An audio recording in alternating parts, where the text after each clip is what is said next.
के पास गया था, उन्होंने कहा कि शोकाज नोटिस के बाद हम थोड़े से बेखूट पे हो गए थे, लेकिन हम भी कल से निकलेंगे, अपने अपने वार्डों में वो भी बात करेंगे।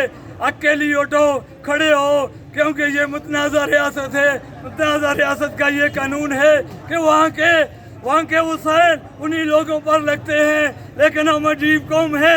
हम ये कहते हुए डरते हैं कि हम मुतनाज़ा रियासत है। यूएनओ की करारदादों के मुताबिक कश्मीर डिवाइड है, हम ज़ेर इंतज़ाम पाकिस्तान है, वो ज़ेर इंतज़ाम हिंदुस्तान है। उनको उनका हकूक़ दिया जाता है, हमें अपना हकूक़ नहीं दिया जाता, इसलिए कि वो अय्याश तबका हम लोगों पर टैक्स लगाकर अय्याशियाँ कर रहा है। ये तहरीक आगे चलेगी इस यकीन के साथ कि आप लोग हमारी कुव्वत हो, आप लोग हमारी ताकत हो।